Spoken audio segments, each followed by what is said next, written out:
This is Luke Radowski of WeAreChange.org, and I'm here with Carlos Morales. He's a former Child Protective Service agent. We made a video with him recently about how to protect yourself against the CPS and their illegal activities. Now, Carlos, what has happened since we made that video?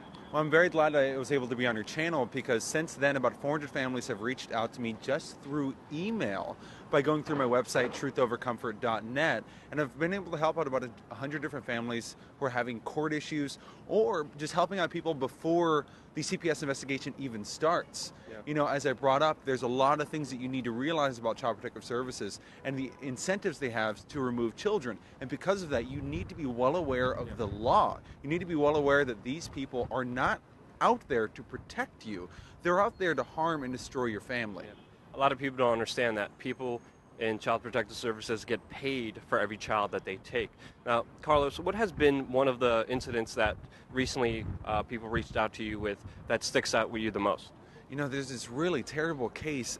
There was a father, there was a fake sexual assault charge made by the mother that ended up costing this guy $200,000 until he was finally able to get the actual records of the investigators interviewing his kid. And as it turns out, they were asking a bunch of leading questions like, when did your father touch you? That's like asking the question, how often do you hit your wife? It's a leading question. And what it ended up doing was basically destroying this guy. He finally got his custody rights back by me basically offering some suggestions as far as attorneys are concerned and offering basically just the suggestion to even try to get the recordings, which none of the family court attorneys he had talked to before that told him to try and do. Wow. So he spent $200,000 on lawyers or just trying to get documents? Documents, lawyers, going through a number of different other individuals. You know, these court fees can just keep going up and up and up. And it's not just Child Protective Services. I mean, even divorce court, for instance, is a similarly terrible situation. Because, for instance, if you're, let's say you're in a divorce case, right? If you want to be able to get sole custody of your kid, you can make up false allegations of domestic violence, well, at least the female can, in order to be able to get the kids. And it can cost you, you know, essentially the equivalent of sending your kid to Harvard University just to be able to see your kid on weekends. And we're seeing this more and more, not only in family court, but again, divorce court, also things like Adult Protective Services, APS, is just as corrupt. Because the incentive structure of all these people is not to protect individuals, right? It's in order for them to make money. And when it comes to the state, it's not like a normal company. A normal company has to offer you a service that you want. You know, Apple has to give you an iPhone. Yeah. Them, on the other hand, they immediately get the money, you know? And then it's just from there, they try to divvy it out as much as you can. And as you brought up earlier, the more money a child is for every single kid is removed. In some places, that's up to $4,000 to $6,000 for each kid that is removed. That is insane. Now, I know even before our video, you've been helping out hundreds and hundreds of families out there out of the goodness of your heart. But how do you operate? How can people find out more? How can people help you? And how can people find you if they need help as well? So thankfully, some people have clicked the donate button at truthovercomfort.net. And honestly, we're going to need to start getting some more donations in because this is costing me a lot of time. You do this for free? Yeah, I've been doing this for free. And what I want to do is try to set up a network for individuals across the country because there's other advocates out there who do not have a voice yet to be listened to. I want to create a network where people know, okay, this is where I go. These are the people who can help me out in court. I know, you know, grandmothers who had to deal with cases who go out and help out other people, going to court with them to try and help out and divvy the situations. Yeah. And when you think of just the travesty that occurs in foster homes, which is another issue, it gets even worse. Yeah. And as we know, after Child Protective Services takes the child away from a family, they put them in a foster home. You've been doing a lot of research on foster homes alone recently. Can you tell us what have you found out through your research? Okay, so I recently released a presentation called Foster Homes Where Good Kids Go to Die.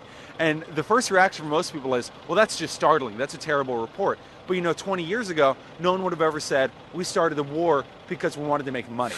Now, the thing about foster homes, what I basically found was children are 7 to 8 times more likely to be abused in a foster home than if they stayed in the normal household.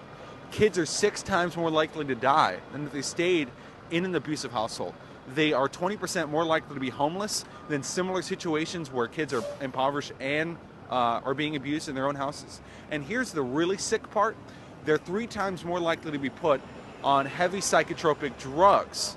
And the reason why It's because foster homes are given more money for every single diagnosis a child has. So, that makes sense if they're paralyzed, because it's a lot of medical bills, but in this case, it's called a mental diagnosis. So if you put yourself in a kid's shoes, you've just been taken out of your community, your church, your public school, and your parents, you're probably going to be mad, you're probably going to be angry, temperamental issues sleeping.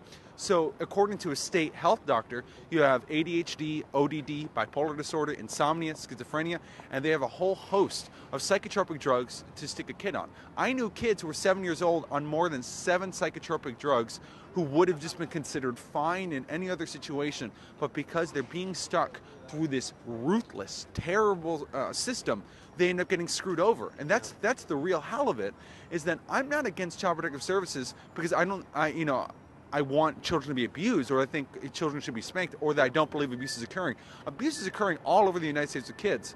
But asking a libertarian how we going to replace, Child Protective Services, like asking how we're going to replace the DEA. I don't want to, because I don't want to replace a kidnapping agency with another kidnapping agency. Yeah. I want, people to go out on the streets to try and help out this situation, not the other way around. We shouldn't be ignoring the plight of the weakest individuals on earth.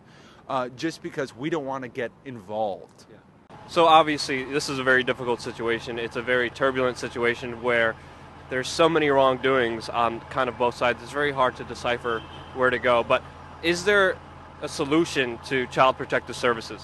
Okay, so asking kind of a libertarian how are we going to replace Child Protective Services, like asking a libertarian how you're going to replace the Drug Enforcement Agency. I don't want to, because Child Protective Services is an agency which is funded through the kidnapping of children. And another libertarian thing, though, is this idea that as long as no one bothers me, I shouldn't bother them.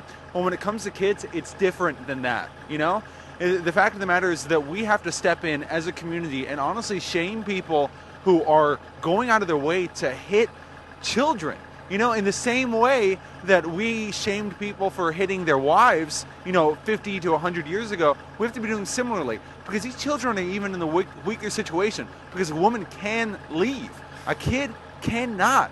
And that's the thing, is that, when I decided to work for Child Protective Services, before that I actually stepped in on people beating up their kids. I would always put my hand behind my back so no one could say I was trying to assault them or anything else, because I'm a kind of an imposing 6'3" guy.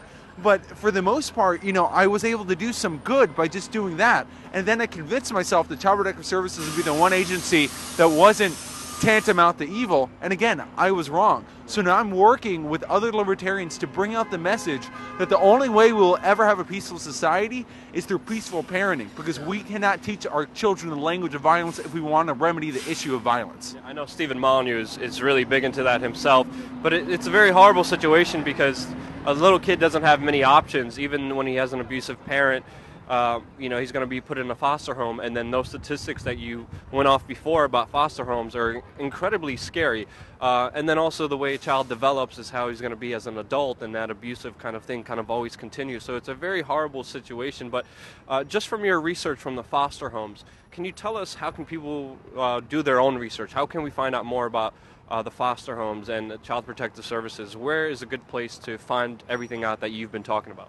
Yeah, so, the truth is not always that hard to find. Childwelfare.gov actually has a lot of these statistics, and the fact of the matter is, if it's a government statistic, it's probably even worse than the ones that I'm stating right now. There's been British researchers who've come to America who've been able to expose this fact. There's research everywhere that you can find online. You don't even need to go to the library anymore. The truth is available to those who are ambitious enough to try and find it.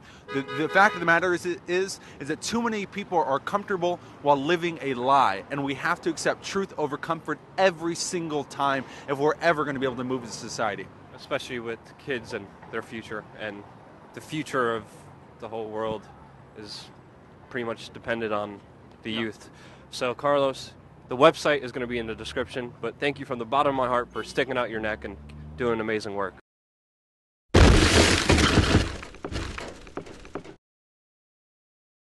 Well, we removed children because a parent was allowing their child to be outside for too long of time. We removed a child because a parent was smoking marijuana out in every inner city school. And where they had evaluation of the Skinner method in the inner city, it would say the kids may not have learned to read better,